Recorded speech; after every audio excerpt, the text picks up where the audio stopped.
അതായത് ഇന്നലെ രാത്രി ആനകളാണ്.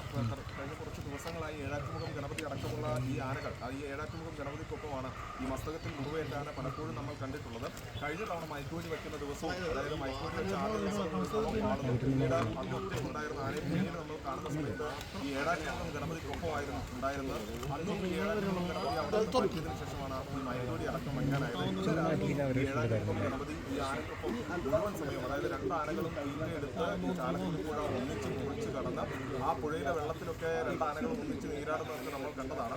അതിനുശേഷമാണ് ഇവർ ഈ പ്ലാന്റേഷൻ മേഖലയിലേക്ക് വന്നത്. പക്ഷെ അതിനിടയിൽ ചെറുകിടന്ന സ്റ്റേറ്റ് ഈ മസ്തകത്തിൽ മുറിവേറ്റ ആനയ്ക്ക് വെടിയേൽക്കുന്നു, അതായത് മയക്കുവെടിയേൽക്കുന്നു. മയക്കുവെടിയേറ്റത് കുറച്ചു ദൂരം ഈ രണ്ട് ആനകളും ഒന്നിച്ച് നടന്നു വന്നു.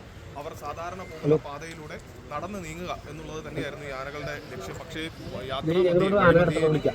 കൂടെ ഉണ്ടായിരുന്ന ആന മയങ്ങി നിൽക്കുന്നത് ഈ ഏഴാറ്റുമുഖം ഗണപതിയെ സംബന്ധിച്ച് സഹിക്കാൻ കഴിയുന്നില്ല. അത് അതിൻ്റെ മസ്തകം കൊണ്ട് തട്ടി നോക്കുന്നുണ്ട്. സ്കേൻ ഇവിടെ നമുക്കിപ്പോൾ ഈ ആനയുടെ ശബ്ദം കേൾക്കാം. അതായത് ഈ ഗണപതി വലിയ രീതിയിൽ ചിഹ്നം വിളിക്കുന്നുണ്ട്, വലിയ രീതിയിൽ ചിഹ്നം വിളിച്ച് ഉണർത്താൻ ശ്രമിക്കുന്നുണ്ട്. പക്ഷേ ഈ ആന മയങ്ങി നിൽക്കുന്നത് കൊണ്ട് തന്നെ അവിടെ നിന്ന് അനങ്ങുന്ന പോലുമില്ല. ഡോക്ടർ ഒരു അരമണിക്കൂറിനുള്ളിൽ ആന അവിടെ നിന്ന് മാറണം, എന്നാൽ മാത്രമാണ് ഈ ദൗത്യം കഴിയുകയുള്ളൂ. ഇല്ലെങ്കിൽ സ്വാഭാവികമായും അടുത്ത ഡോസ് അടക്കം കൊടുക്കുന്ന അടക്കം പരിശോധിക്കും എന്നുള്ളതാണ് നമുക്ക് ലഭിക്കുന്ന വിവരം. വനംവകുപ്പും കണക്ക് കൂട്ടുന്ന ഈ ആന അല്പസമയത്തിനകം തന്നെ ഈ ആനക്കരികിൽ നിന്ന്, അതായത് മസ്തകത്തിൽ മുറിവേറ്റ ആനക്കരികിൽ നിന്ന് ഏഴാറ്റുമുഖം ഗണപതി മാറും എന്നുള്ളത് തന്നെയാണ് വനംവകുപ്പ് കണക്ക് കൂട്ടുന്നത്. ഡോക്ടർ അരുൺസക്രി അടക്കമുള്ളവർ മറുതലക്കലിൽ നിൽക്കുന്നുണ്ട്. അവർ ഈ ആനയെ നിരീക്ഷിച്ചുകൊണ്ടിരിക്കുകയാണ്. ആന മയങ്ങി തുടങ്ങിയിരിക്കുന്നു എന്നുള്ളതാണ് വനംവകുപ്പ് ഉദ്യോഗസ്ഥർ വ്യക്തമാക്കുന്ന കാര്യം.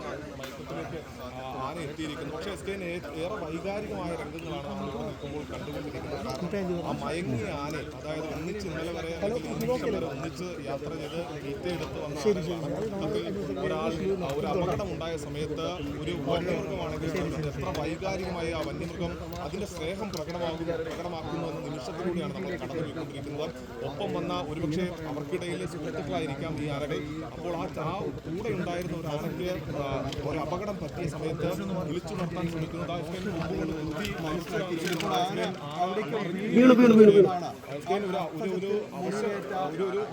പ്രതിസന്ധിയിലേക്ക് കാര്യങ്ങൾ